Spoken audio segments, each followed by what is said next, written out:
گند پھیلائی ہے وہ ناسور ہے، معاشرے کے لیے ناسور ہے، وہ چاہے کسی بھی قوم سے ہو۔ اگر میرے دین کا ہے، میرے آقا نے تو بہت سخت سزا سنائی۔ ہم یہ نہیں دیکھتے ریپ کرنے والا کون ہے۔ اللہ کے حبیب صلی اللہ تعالیٰ علیہ وسلم کے پاس ایک نوجوان آیا، اس نے کہا مجھے زنا کرنے کی اجازت دی جائے۔ میرے آقا نے کیا کہا جانتے ہو؟ حضور نے فرمایا آؤ بیٹھو ادھر، تم سے کچھ باتیں میں کرتا ہوں، کچھ سوالات کرتا ہوں۔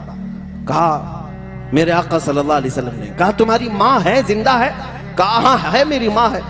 کہا تم اس بات کو پسند کرتے ہو کہ کچھ دوسرے لوگ تمہاری ماں سے زنا کر لیں؟ اجازت دو گے؟ اس نے کہا یا رسول اللہ کیسی بات کر رہے ہیں، کیا میرے ہوتے ہوئے میں اپنی ماں سے کسی کو زنا کرنے کی اجازت دوں گا؟ حضور نے فرمایا چھوڑو، تمہاری بہن ہے، بہن سے کسی کو زنا کرنے کی اجازت دو گے؟ اس نے کہا ہرگز نہیں، میری بہن تو ہے لیکن میں کسی کو آنکھ اٹھانے کی بھی اجازت نہیں دوں گا۔ میرے آقا نے فرمایا تمہاری خالہ ہے، چاچی ہے، پھوپھی ہے، فلاں ہے؟ اس نے کہا سب ہے لیکن کسی سے بھی زنا کرنے کی اجازت نہیں دوں گا۔ میرے آقا نے پھر مسکرا کر کہا جس عورت سے تو زنا کرنے کی خواہش کر رہا ہے اے نوجوان، یقیناً وہ بھی کسی کی بہن ہوگی یا بیٹی ہوگی یا خالہ ہوگی۔ جیسے تیرے دل میں احساس ہے اپنی گھر کی عورتوں کی عظمت کا، اسی طرح دنیا کے ہر فرد کو اپنے گھر کی عورتوں کی عظمت کا خیال ہے۔ جیسے تجھے پسند نہیں تیرے گھر کی عورتیں زنا کریں، اسی طرح کسی اور کو بھی یہ پسند نہیں کہ ان کی بہنوں سے تو زنا کرے۔ اس نوجوان نے اٹھ کر کے توبہ کیا۔ میرے آقا کی نصیحت دل میں ایسی اثر کر گئی، اللہ اکبر، پوری زندگی بھر کبھی اس طرح کی خواہش دل میں آنے نہ پائی۔ میرے عزیزوں، اللہ کے حبیب صلی اللہ تعالیٰ علیہ وسلم نے وہ اخلاق کریمانہ اس معاشرے کو دیے، شراب پینے والوں کو بند لگایا۔ کیوں؟ یہ نظام میرے مصطفیٰ کا نہیں ہے کہ ایک طرف لائسنس بھی دو اور دوسری طرف ڈونٹ ڈرنک اینڈ ڈرائیو لکھ کر کے لگایا جائے۔ ہاں، ایک جگہ یہ لکھ کر کے لگائے شراب پی کر گاڑی مت چلاؤ، اور شراب کون بیچ رہا ہے؟ تم ہی بیچ رہے ہو۔ ایک طرف کھلی چھوٹ دے دی جائے ان کو، اور پھر شراب پی کر نشے میں آ کر کے گھر میں عورتوں کو مارنے والے کو سزا بھی دی جائے۔ یہ اڈے کیوں نہیں بند کرتے؟ یہ اڈے کیوں نہیں بند کرتے؟ یہ میرے آقا صلی اللہ تعالیٰ علیہ وسلم کا نظام ہے جس سے عقل میں فطور آتا ہے۔ میرے آقا نے ایسا کوئی کام اپنی امت کو نہیں دیا، کوئی کام اپنی امت کو نہیں دیا۔ اے نوجوانوں، اگر کوئی نشہ کی طرف گیا ہے تو خاص توجہ سے سن لے۔ مجھے ایک نوجوان کی بات بہت بھلی معلوم ہوتی ہے، مجھے بہت اچھی لگی، اسی لیے میں کئی جگہ ذکر بھی کرتا ہوں۔ ایک وہ آسٹریلیا یا یورپ کا رہنے والا مسلمان نوجوان ہے۔ کئی مرتبہ ایسا ہوا ہے کہ وہاں کے مسلمان ہمارے سے زیادہ پابند بھی نظر آتے ہیں۔ وہ عیاشیاں دیکھ رہے ہیں اپنی آنکھوں سے لیکن پابند ہیں۔ ایک نوجوان پلین کے سفر میں ہے، پلین میں بیٹھا ہوا ہے، اور پلین کے سفر میں ہم نے دیکھا ہے انٹرنیشنل فلائٹ سب اکثر ایسی ہوتی ہیں شراب سپلائی کرتی ہیں۔ اب تو بہت ساری جو عرب ممالک کی فلائٹ ہیں اس میں بھی دیا جا رہا ہے۔ میں برسوں پہلے ایک سفر میں تھا ایجپٹ کے، جس میں سرو کیا جا رہا تھا کین، اور کیا کہہ کر کے کریزی واٹر، کریزی واٹر نیا نام۔ ہم نے پوچھا تھا کہ پانی بھی پاگل ہوتا ہے؟ تو بغل میں بیٹھے ہوئے آدمی نے کہا نہیں یہ وائن ہے، بہت زیادہ ریفائن ہے، اس لیے اس کو کریزی واٹر کہہ رہے ہیں۔ وہ مخصوص اصطلاح ہے، لیکن شراب پلانے کے 100 ڈھنگ دنیا نے سیکھ لیے ہیں، الگ الگ نام سے، بیئر نام سے، وائن نام سے، الگ الگ ناموں سے۔ میں کیا کہہ رہا ہوں سنو۔ وہ نوجوان پلین کے سفر میں ہے، سرو کرنے والی خاتون شراب اس کو دیتی ہے، اسے منع کر دینا چاہیے تھا، نہیں خواہش نہیں ہے، لیکن جواب میں اس نے کیا کہا؟ آئی ایم اے مسلم۔ یہ جملہ بہت چبھ جاتا ہے کچھ لوگوں کو، گڑ جاتا ہے۔ وہ کھڑی ہو گئی، کہا کہ ٹھیک ہے آپ کو نہیں پینا نہ پیتے، یہ کیا کہہ رہے ہو کہ میں مسلمان ہوں؟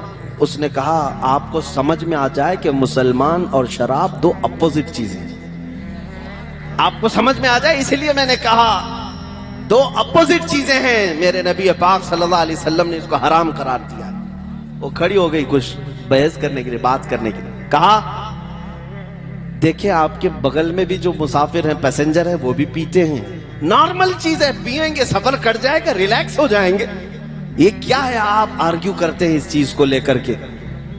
اس نوجوان نے کیا کہا اس خاتون سے، ایئر ہوسٹس، کہا ٹھیک ہے آپ کی بات میں مانتا ہوں، ایک کام کیجئے، یہ جو شراب آپ ہمیں سرو کر رہی ہیں پہلے پائلٹ کو پلائیے، پائلٹ کو یہ شراب سرو کر دیجئے، وہ پیتا ہے جم کے پیے، پھر ہم دیکھتے ہیں۔ اس نے کہا نہیں، وہ آن ڈیوٹی ہے، ابھی پیتا تو ہوگا گھر پہ جا کر ڈیوٹی ختم ہونے کے بعد، لیکن ابھی آن ڈیوٹی ہے۔ اس نوجوان نے کہا خاتون آپ سمجھ لیں مسلمان زندگی بھر آن ڈیوٹی ہوتا ہے، اس لیے آپ ڈرائیور کو نہیں شراب پلاتے کہ نشہ میں آئے گا تو پیچھے بہت سارے لوگ اس کی ذمے میں سفر کر رہے ہیں، اور چلانے والا اگر خطا کر گیا تو پیچھے سارے خطا کر جائیں گے یا ان کی جان ہلاکت میں آ سکتی ہے۔ اسی لیے میرے آقا صلی اللہ علیہ وسلم نے ہر مسلمان کو یہ حکم دیا کہ تمہارے پیچھے ایک نسل کھڑی ہے، اگر تمہارا قدم ڈگمگا گیا تو یہ پوری نسل برباد ہو سکتی ہے۔ یہ عظیم اخلاق میرے آقا کے ہیں، معاشرے کو نشہ سے پاک کیا ہے۔ نبی پاک صلی اللہ تعالی علیہ وسلم نے جس دن مدینہ طیبہ میں اعلان کیا تھا کہ شراب حرام ہے، جانتے وہ دن کیسا تھا؟ حضرت انس فرماتے ہیں، چھوٹی عمر کے تھے حضرت انس، کہتے ہیں میں شراب خانوں میں پیالے بھر بھر کر لوگوں کو پلاتا تھا۔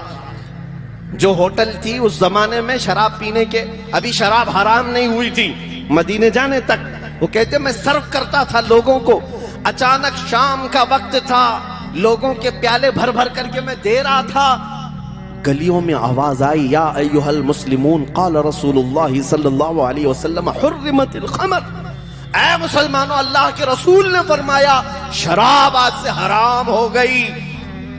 حضرت انس کہتے جیسے ہی کان میں آواز پڑی میرے ہاتھ سے مٹکا چھوٹ گیا، جو شراب پکڑا تھا چھوٹ گیا، اور جتنے لوگ بیٹھے ہوئے تھے کوئی اگر پیالہ ہونٹ تک لگایا تھا وہیں سے اس نے پٹک دیا۔ یہ نہیں کہ ابھی پی لیتے ہیں بعد میں دیکھیں گے رات سے توبہ کر لیں گے، آج کا آج ہو جائے، کانوں میں آواز پڑی وہیں سے پھینک دیا، سب مٹکے تک توڑ دیے۔ تاریخ کے زرین ابواب میں یہ واقعہ لکھا ہوا ہے، مدینے میں وہ دن ایسا تھا کہ جس گٹر اور نالی کو دیکھا جا رہا تھا شراب سے بھری ہوئی تھی۔ ایک اعلان تھا میرے آقا کا، برسوں پرانے نشہ کرنے والوں نے نشہ کو لات مار دیا، ٹھکرا دیا۔ یہ میرے آقا کے غلاموں کی کیفیت ہے۔ اللہ کے نبی صلی اللہ علیہ وسلم نے یہ عظیم معاشرہ پیدا کیا۔ حضور کے اخلاق پر انگلی اٹھانے والے پاکھنڈیوں اپنے گھر کے شرابی اور نشیڑیوں کو چھڑا کر کے دکھاؤ، تمہاری باتوں میں اگر اثر ہے تو اپنے گھر والوں کو اس نشہ سے آزادی دلا کر کے دکھاؤ۔ بیٹھے ہیں کوفے میں اور کہتے ہیں اسلام کا وناش کریں گے، اپنے جسم کی کھجلی مٹا نہیں سکتے، اسلام کو مٹانے کی بات کرتے ہیں۔ نبی پاک صلی اللہ تعالی علیہ وسلم کا یہ وہ عظیم دین ہے جو اصولوں پر کھڑا ہے، یہ کسی محلے اور بستی کا نہیں، 4 لوگ 5 لوگ بیٹھ کر کے یہ دین قائم نہیں کیے ہیں۔ ہاں جس کو لے کر کے تم جگہ جگہ سنسد لگا کر یہ کہہ دو کہ مار دیے جائیں گے، کاٹ دیے جائیں گے، جینوسائیڈ کر دیا جائے گا، ان کی نسل کشی ہو جائے گی، ختم ہو جائے گی، تمہارے باپ داداؤں نے کئی بار یہ ہمارے ساتھ کوشش کر لی ہے آلریڈی، آج نہیں، 1400 سال سے تمہارا باپ یزید بھی یہی سوچتا تھا، 22,000 کا لشکر لا کر حسین کے نہتے بچوں کو ختم کر دوں گا، اور یہاں سے یہ سچا اسلام ختم ہو کر فاسق و فاجر کا دین چلے گا۔ لیکن دنیا آج بھی جانتی ہے اس کے طاقت کا نشہ 3 سال سے زیادہ نہیں چلا، 14 صدیاں گزر گئی، ہر گھر پر جھنڈا حسین کا لہراتا ہے۔